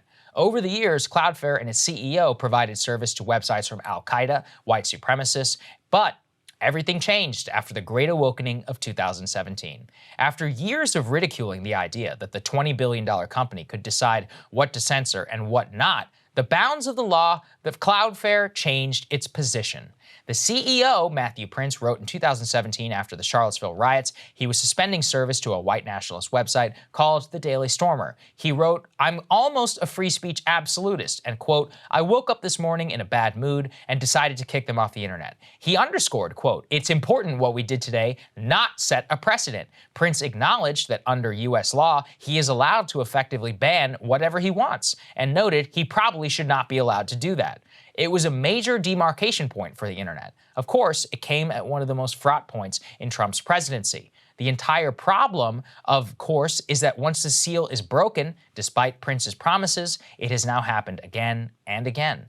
Cloudflare next acted when it took down 8chan in 2019. The cause for the denial of service was the fact that El Paso gunman had posted his screed to the website before going on his killing spree, and Cloudflare noted that the Christchurch shooter had done so as well. In its decision, here's what Cloudflare said, quote, "The rationale is simple. They have proven to be lawless, and that lawlessness has caused multiple tragic deaths. Even if 8chan may not have violated the letter of the law in refusing to moderate their hate-filled community, they have created an environment that revels in violating its spirit." Notice that phrase, even if 8chan may have not violated the letter of the law. This itself is the problem in a whole nutshell. We have one company which is basically capable of this. They started out for free speech. As what happens in societies, there are really some sick and terrible people who use the internet, like exist. And much to the chagrin of many users in the free speech era, as long as those people don't break the law, they don't lose their freedom. Now, of course, it's Cloudflare's right. Under the current system, they can do as they please. And the reason I'm framing things is this way, because getting bogged down in those exact details of who harassed who or who didn't is genuinely beside the point when we're talking about exact policies which govern the entire internet, the method of mass communication in 2022. So with all that exposition, that brings us to the latest episode. Cloudflare continued after the denial of service to 8chan to say that it stood for free speech and did not want to act in a similar manner. After the Sorrenti continued her campaign with the help of mainstream media supporters who rallied to her cause, Cloudflare initially responded they were sticking to their guns. The CEO noted that the company regretted taking down 8chan and Daily Stormer, saying they were, quote, troubled by it, especially because it encouraged foreign governments to campaign for their websites and to drop service to drop human rights organizations in their countries. The CEO and other executives argued Cloudflare should be treated as a utility company on the internet, saying, quote, just as the telephone company doesn't terminate your line if you say awful, racist, bigoted things, we have concluded in consultation with politicians, policymakers, experts that turning off security services because what we think you publish is despicable is the wrong policy. I agree with that, while acknowledging that what was done to Sorrenti and the threats against her are horrific. Here's the problem. The moment Cloudflare realized major enterprise clients might drop them because the mainstream media started asking why they supported harassment, they reversed course literally overnight. 72 hours later, the company reversed its policy, saying that they were immediately going to drop the website Kiwi Farms, saying, quote, the rhetoric on Kiwi Farms' site and specific targeted threats have escalated over the last 48 hours to the point that we believe there is an unprecedented emergency and immediate threat to human life, unlike that we have previously seen from Kiwi Farms or any other customer before. That moment was celebrated by Sorrenti by the mainstream media. They cheered on the decision, including censorship advocate Taylor Lorenz at the Washington Post. The issue is the facts do not line up with Cloudflare's version of events at all. Cloudflare claimed, miraculously, things had changed after it published its defense of Kiwi Farms, citing a so-called imminent threat to human life. But as journalist Jesse Sengel has uncovered, there were exactly 2 violent threats that were published on this website. Both were immediately yanked down. Sengel's version of events reveals that harassment against Sorrenti was undoubtedly happening, that Kiwi Farms was a major place for it, but that within the bounds of current law, it appeared not to violate it. Here is where I see the problem. Cloudflare, the mainstream media, others are effectively now establishing a new rule for the internet. If you can get enough people to complain, if you can get the media on your side, and effectively if you can claim your life is in danger, whether true or not, you can get a website taken off the internet. Just to show you how bipartisan weaponization of personal grievance can be, here's Marjorie Taylor Greene also advocating for taking down Kiwi Farms because it may, again, may have been the place where a similar swatting incident was organized against her. But isn't it concerning that such a website exists? Like, why does that even exist? That website needs to be taken down. There should be no business or any kind of service where you can target your enemy. That's absolutely absurd. When removal of websites is on the table, any aggrieved party will seize on it for their own benefit. Kiwi Farms is now dead. That's not really an exaggeration. As the administrator of Kiwi Farms says, it will likely never be available on the open internet again. I underscore, litigating the exact facts of the exact threats belies the point. The point is, this power cannot and should not reside with a single company. And these single points of failure should not be litigated by pressure campaigns and vibes. We need rules, actual rules, laws in place that govern this thing. Otherwise, just as we see with Cloudflare's evolution, the rules simply just change with the times. In fact, after Cloudflare's decision, Kiwi Farms has now been dropped by its competitor. It's been removed from the Wayback Machine, meaning you cannot even read its archive. Iceland seized its domain in the country. Google delisted it completely from search results, and Google Voice has booted the administrator. It's as if the site literally never existed at all because it became a cause celeb online. The First Amendment has 200 years of case law that established the extremely limited exceptions to which free speech is allowed to be limited by the government and authority.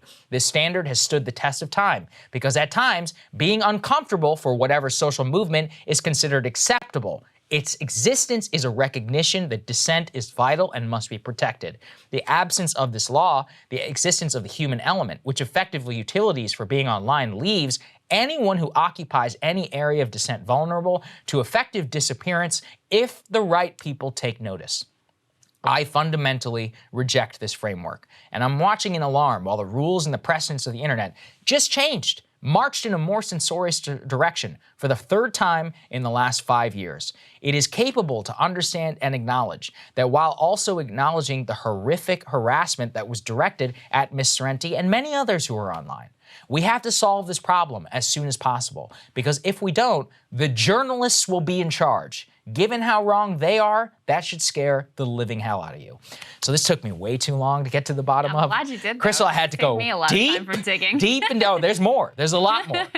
And I thought there are a couple of things that are important. I didn't want to litigate Clara Sorrenti's claims, although there's a hell of a lot that can be litigated around what she's telling the truth or not, because I actually don't even think it matters. What matters is this. Cloudflare, this effective utility, says that they weren't going to take it off. Then they bow to a pressure campaign, and they make up a fake reason. And the reason is fake. That's the one area where I'll get into the details. It's just simply not true. And so you look at that, and you're like, so you just made up a reason because all the tech journalists just decided this very sympathetic person is a quote-unquote victim. Yeah. And based on that, you unpersoned this website. This just happened with Andrews Tate. Nobody is saying a word around these things. 2 things that have just happened effectively in the last, 45 days? I mean, this is a nuts precedent to set. I mean, it's example number 1 million that leaving these decisions to an ad hoc basis, company by company by company, like tech billionaire by tech billionaire, that's a terrible way of doing things. And it means that it's very easy to weaponize, putting the Kiwi Farms example aside, it's very easy to weaponize claims and create a pressure campaign to force censorship because companies are very like risk averse. They don't want to damage their brand. They want to sort of like go with the flow and do whatever the overwhelming like cultural vibe is. So you can very easily see these sorts of pressure campaigns being used to take down, for example, organizations advocating for Palestinian human rights, or of course, that's just happened. Yeah, it's like literally. I mean, we know that the Israeli government works with Facebook and with other social media companies to take down people and organizations that they find to be problematic. So the bottom line is you have to have transparency and you have to have a consistent standard. It can only come from the government. That's the only way that you can do this, because these ad hoc, case by case instances are absolutely terrible. Yeah, it's nuts. I mean, I already know this thing is very likely to get not just demonetized, but like barely viewed in the recommendation, because it hits all of these terms. And I'm like, look, that's crazy. This should at the very least, it should be debated. By the way, when I looked into it, that guy, Jesse Singal from Blockchain Report, is literally the only person who looked into any of these claims. I'm encouraging people to go sign up for his newsletter. And look, you may have cringe views and many other things, but that was an act of journalism, which Taylor Lorenz, Casey, the deans of the tech press, they all wanted this website taken down months ago just because this one Twitch streamer is like, my quote-unquote life is in danger. Again, let's put aside many of her inconsistencies and things that she has said. Is this the way you want to run the internet? Because that's how they want it. They want it so that they can decide, boom, you're taking off. And again, this is not Twitter or Facebook, which has a long history of taking stuff down. These are people who describe themselves as free speech absolutists. Yeah. Even they cave. That's interesting. Yeah. And I don't recall, I could be wrong, but I don't recall Taylor Lorenz being concerned about these swatting attacks on Marjorie Taylor Greene originating from this site. It just shows you, it just shows you that there is a very inconsistent standard here. And, you see it from Marjorie Taylor Greene, who also claims to be this like free speech absolutist, except when it applies to her. And then suddenly we got to ban this site. How could a site like this even exist? Let me actually. Also very telling. Let me break that down too, which is the person who swatted Marjorie Taylor Greene said they were a Kiwi Farms user. It was not confirmed. It's not confirmed. I mean, if you wanted to be a troll, remember, what was it, the Christchurch guy cited Candace Owens because he specifically wanted to troll Candace Owens? Yeah. This is the same thing. Like, people know that if they cite Kiwi Farms, it'll just be a troll and invite controversy. There's no confirmation that person even was on Kiwi Farms. And look, I don't even want to be the guy like, oh, these Kiwi Farms are heroes, whatever. There's shit posters online. Shit posters, especially anonymous ones, say some really mean stuff. That's kind of what it just means to be on the internet. We were talking about the suicide thing. They love to talk about that. How many people killed themselves because of Twitter? A lot, actually. Hundreds of people have been tied to harassment campaigns who've killed themselves because of Twitter. Does that mean that Twitter shouldn't exist? In the 1940s, people killed themselves because of gossip in their communities. Does that mean you should ban communities? It's absurd, right? It was funny. It was interesting to me the way that Marjorie Taylor Greene framed this too. She was like, why should a website even exist where people can target their enemies? And I was like, that could literally apply to Twitter, that's Facebook, any place people talk. And then she was going into her whole this is Democrats' lawlessness. And it's like, okay. I don't know how you're fitting this into a partisan framework. That's why I played that, because I'm like, it's like when you open it up, then everybody wants to get in on the game. Let's ban this, let's ban that. And it's like, no, this has to be They just want to be consistent. The ones that are the censors. Exactly. Deciding who's in and who's out. That's it. That's there you go. Very clear. Krystal, what are you taking a look at? Well, guys, we could be facing a massive rail strike in a number of days, and President Biden is apparently in total panic mode over it. So we've got Labor Secretary Marty Walsh, Transportation Secretary Pete Buttigieg holding emergency meetings to try to avert a shutdown, which would upend the economy and could tank Democrats' midterm prospects. President Biden has reportedly personally intervened as well. So I'm going to break down the whole situation. We've been covering this for a while, but keep in mind, as we dive into all of this, this is a completely avoidable crisis, could be immediately averted if the railroad bosses would just treat workers humanely with some really basic provisions, things like time off and sick days. Now, I have been warning of this for a while. You'll recall railroad workers have been furious with their mistreatment by corporate bosses. Freight rail prospered during the pandemic, with companies including Warren Buffett-owned BNSF recording historic profits. Workers, though, of course, have not been cut in on that deal. Quite the opposite. As demand surged, workers have been forced to shoulder the burden with insane schedules. Literally no sick days, literally no weekends. Many of those workers voted to authorize a strike months ago, but because of the peculiar quirks in the law governing railroad labor, these workers were barred for a time from taking any action. Instead, President Biden appointed a board to propose a potential compromise contract. That compromise had some decent provisions on wages, but left unresolved the quality of life issues that for many workers was the main, primary point of pain. After all, workers right now are being fired simply because they have to take care of routine doctor's appointments or because they get sick.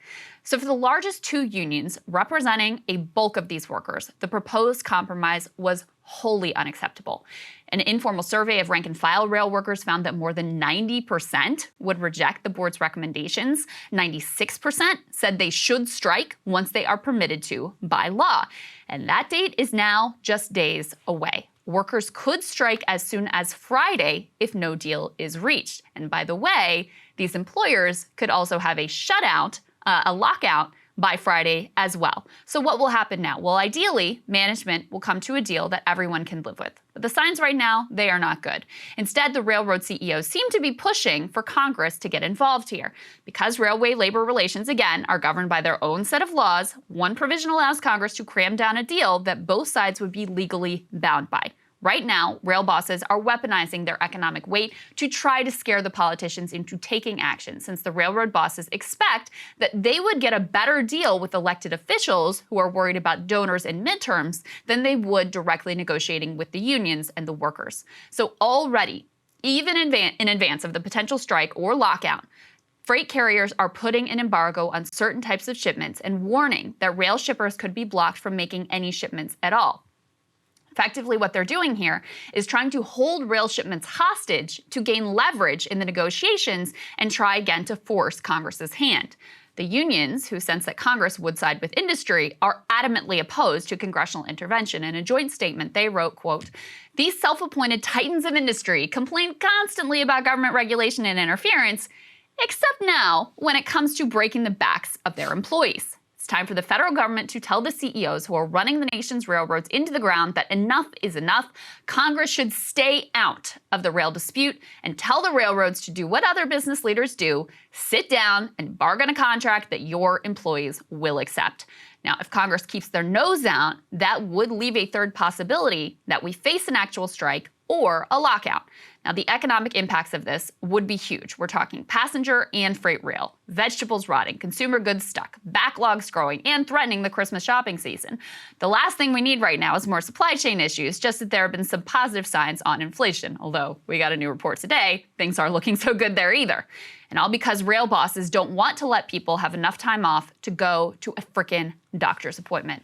Although I have no doubt most of the mainstream press will frame this all as the workers' fault, given current historic levels of support for unions and public support for recent strikes, they might have a bit of a tough time trying to manufacture consent on this one this time around.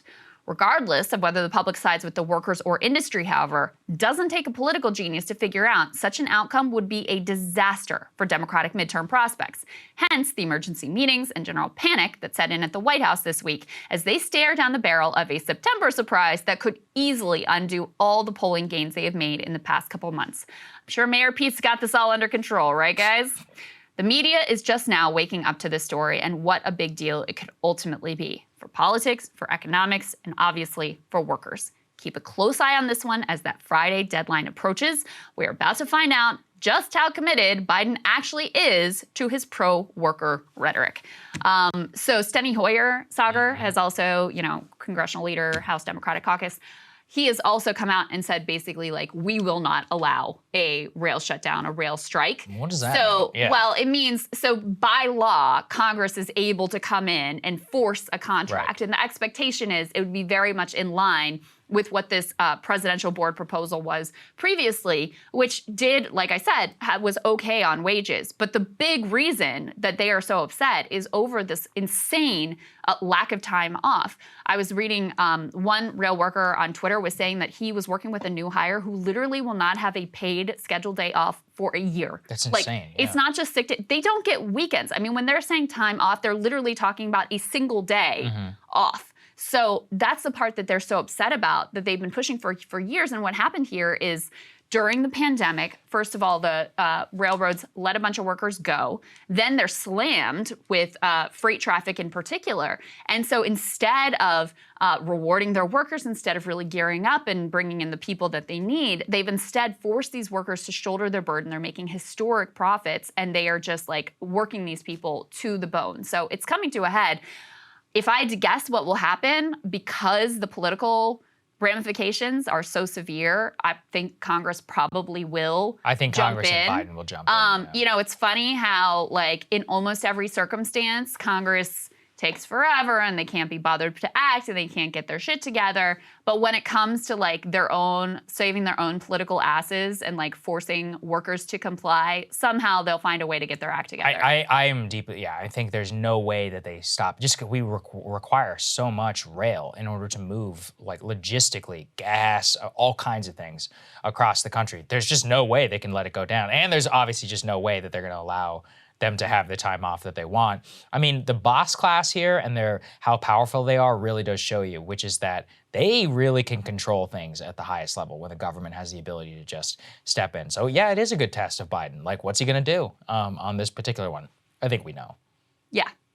I mean, we'll see how this is a pretty dramatic showdown here, and very strong sentiment from the rank and file workers against this deal and the likely deal that comes from Congress. So we'll see how it all shakes out.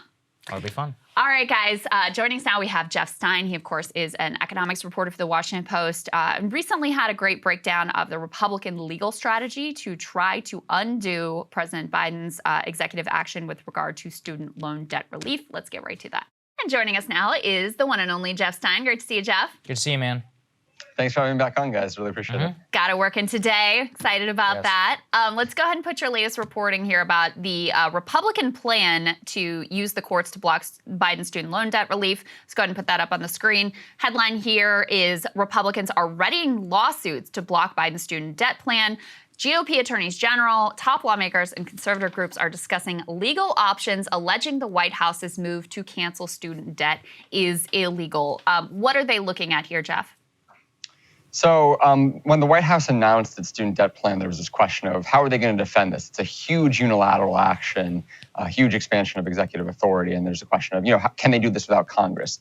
The White House cited a law that Congress passed after the 9/11 attacks in 2003 that gave the president, they say at least, broad discretion over the student loan portfolio, essentially. And Republicans are saying that the context in which that law was passed was clearly emergency measures after 9/11, not an attempt to allow the president to completely write higher education law. So that's what they'll be focused on. But as we can discuss, the critical issue for Republicans, according to the legal analysts I speak to, is not necessarily even that question about whether the 2003 law can be justifiably cited. I think a lot of legal analysts think that Republicans may have a winning argument there. The key question for Republicans is going to be, can they prove or find someone with standing, someone who can bring the case forward and say that they are legitimately adversely affected by this and get the case heard by the courts? That might actually be the bigger obstacle to getting this overturned for Republicans. And obviously, we should talk about the consequences for tens of millions of people who would be affected. Yeah, I mean, that's the thing I was reading, which is that, as Ted Cruz pointed out, you need to kind of have it just explain. You need a student loan debt servicer who's not for the government. Like, who exactly would the plaintiff be in the case? So this is exactly the right question, because according to the Republicans I've talked to, they're sort of searching high and low for the right person that could be this person with standing, their dream plaintiff.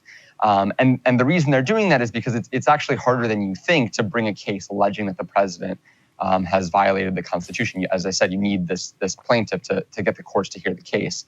It's pretty clearly established, and Ted Cruz has admitted this, or acknowledged this, I should say, that someone who's a taxpayer or someone who didn't get their student loans forgiven or someone who never took out student loans, the courts are pretty unlikely to look at that as a justification for bringing standing. And so you need someone who shows that they were adversely harmed, and not in this sort of general, maybe my taxes will go up in some vague, indirect way, or maybe, I should have qualified this, but I didn't. Or even, the other argument that Ted Cruz had sort of been flirting with was, maybe we can find someone who's a current student, didn't qualify for student debt forgiveness, but their tuition costs, one could argue, will go up as a result of the cancellation. Maybe that's a plaintiff. And Cruz has sort of said that he doesn't really think that that option is going to work either. And so what Cruz is now suggesting, and he said that he spoke to a top conservative legal analyst who's likely to argue this in front of the Supreme Court, is that they'll look for a student loan servicer. The problem with that, as you were alluding to, is that the student loan servicers have lots of business in front of the federal government. So you need one of them to take the political risk or the financial risk themselves of saying, this fight, we're going to lose so much business from this that we're willing to potentially directly antagonize our main clients. And that is going to be, I think they'll find someone, but that's the challenge for the conservative legal movement right now. Got it. That's all very interesting. Well, to your point about how Republicans feel like they might have a decent case here, you spoke with an analyst who is in support of student debt cancellation, who said, if they keep going with this argument, with the particular justification that they use to go ahead with student loan debt relief, and this interpretation of the statute, is likely they will lose 6-3. It's possible they could lose by more than 6-3. I foresee this good policy being rightly struck down by the courts on legal terms. Why did they use this 2003 statute rather than using the statutes that have used previously by presidents to justify all manner of student loan debt relief, albeit more targeted student loan debt relief? But why did they decide to use this particular justification? And are they sort of locked into that, or can they change their mind and come up with a different legal justification? It's a great question. So the professor you're alluding to, Professor Jed Sugarman, whose name just stuck with me because it's quite colorful. It's a cool name. He was making the point that, sort of what you were explaining. In 1965, Congress passed a law that gave the president lots of authority over student loans. And he's saying, if this 2003 law can be challenged on the grounds that it's not really an emergency anymore, why didn't the White House just cite this 1965 law that gives the president broad authority and is not clearly based in post 9/11 statute? And the speculation among the legal analysts I've talked to is that someone in the DOJ found some reason, there's a bit of a mystery that I haven't quite gotten to the bottom of, that someone in the DOJ or the DOE in the Department of Education has discovered that the courts are not likely to look favorably on the citation of that 1965 law because it really isn't explicable. And what Sugarman and other legal analysts are saying is the White House still has time, that the Department of Education hasn't put out its final guidance yet. This has not really begun moving. And the White House could still come out and say, this 2003 law is important, but we should also keep in mind that even if it was invalidated on those grounds, there's this 1965 law that we can cite, and we should go with that. We haven't heard that yet. I spoke to Lawrence Tribe, who's a Harvard law professor that the White House talks to a lot. He also said, we should also just throw out this 1965 argument because why not? But the fact that they haven't, they're a really smart and a huge team of people working at the DOJ, and it's kind of inexplicable to me that they would just miss this. I could find it, and I don't know anything about the law, so I'm sure there's some justification there. So then my little last question then is the White House. Do they see this as a threat? Were they aware of it? Are they preparing for it? How much is this on their radar for something they consider a major achievement on their part? Well, it's a tough thing to answer because some of the legal analysts I was talking to were saying that if you look at Biden's speech, what he gave when he was introducing the student debt forgiveness plan, there's basically, I think, almost no mention of the idea that this is an emergency measure. I mean, he talked about the crisis in student loans and higher education, how broken the financing is, but he never really said, which the legal memo the White House released said, that this is partially motivated by the COVID crisis and that this is an extraordinary economic circumstance, which of course the White House doesn't want to go out there and say, we need to do this because the economy is a nightmare and people need help. He wants to say, we're taking corrective action to this long-running structural issue in the economy. But that might be sort of at odds with the legal argument that his attorneys are going to have to make in front of the Supreme Court. And the conservatives I'm talking to are saying, we're going to use Biden's words against him and say, the president never talked about this as a COVID emergency economic measure. He talked about it as sort of long-term social policy goals. Do Republicans see a political risk here? Because you're talking about taking away a very significant and potentially transformative benefit from literally tens of millions of people. I mean, I'm sure you spoke with people who will be impacted by this in a positive way. I've certainly read the accounts that you and other reporters have been sharing, and people are saying this is literally going to change my life. This is going to enable me to be able to get on the road towards home ownership or be able to start a business. This completely changes how I was looking at the near term and the midterm and the future for myself. That's a very difficult position to be in politically, to then say, nope, we don't like it. We're going to fight tooth and nail to take it away from you. So are there any voices on the Republican side that are saying, you know, guys, maybe we should just let this one go? No, I have not heard a single Republican say we should just let this one go. What's their political calculus? I mean, I think that's like a genuine ideological conviction here. I mean, I know obviously like politics is everything in this town, but I think there's like a real revulsion to the premise of this policy. I don't know if you guys share this. I'd be curious for your take, but the intensity of emotions that the student loan fight provokes is on par with anything I've ever covered, from people who feel like this is, you know, not nearly enough, to people who say that this is a slap in the face of hardworking Americans. This is just such a fraught issue, and I think Republicans are really committed to the idea that, you know, that this is a bailout for people who don't deserve it, and you know, the polling, from what I can tell, it has been pretty good for the Democrats. Like, Biden has had a really serious and meaningful bump with young voters since this was announced. Maybe there's other things that are part of that, but that's a big change that the White House is really excited about. And the Republicans willing to fight this. I think they just really don't like student debt cancellation. I think you're right. And they're hearing from people who are also really, really pissed off about it. And I'm sure the comments on this YouTube video will be incredibly split, because that's how this has gone. So don't make I'm the just mistake of curious reading them. That. Yeah, for sure. I mean, I would say politically, you're always going to... are very kind to me, honestly. Good. Well, I mean, you see it in like, and so I watched like the way Sean Hannity was talking about this issue, for example, and they really see it as like a moral issue, you know? And so it does cut at this deep level. Politically, I always think the people who are actually gaining the benefit and now have something really directly to lose, obviously they have a much more vested stake than people who have an ideology and they sort of like theoretically think maybe sometime in the future my taxes could be increased. That's why you see something like Social Security as being so difficult, and why Republicans have like tripped on that landmine a million times and still seem to want to continue down that path, even though they fail over and over again. So yeah, I think politically at this point, it's hard to deny the evidence that for young voters, this was a huge boon for Biden. Their approval rating of him has like completely flipped. He was dramatically underwater. Now he has a positive, favorable rating with youngest cohorts of voters, as I've seen in the latest polls. So for Democrats, I think this has definitely been net positive thus far. And then Republicans have this, you know, they have their own constituencies that they're responding to that are very powerful in Republican primaries, for example, and really have their ears, or maybe in the donor set, who are very, very upset and may push them in this direction.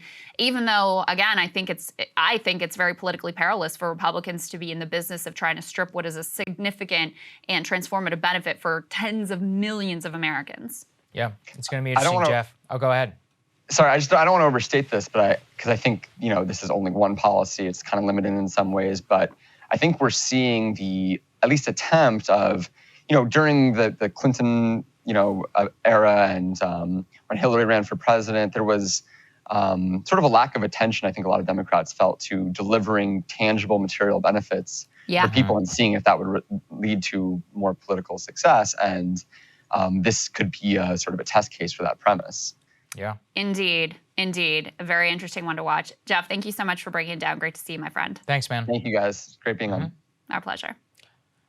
Thank you guys so much for watching. Really appreciate it. Take advantage of the discount. Go ahead and buy your Chicago tickets. It's all going to be down there in the link. We deeply appreciate all of your support, and we will see you all on Thursday. See y'all Thursday.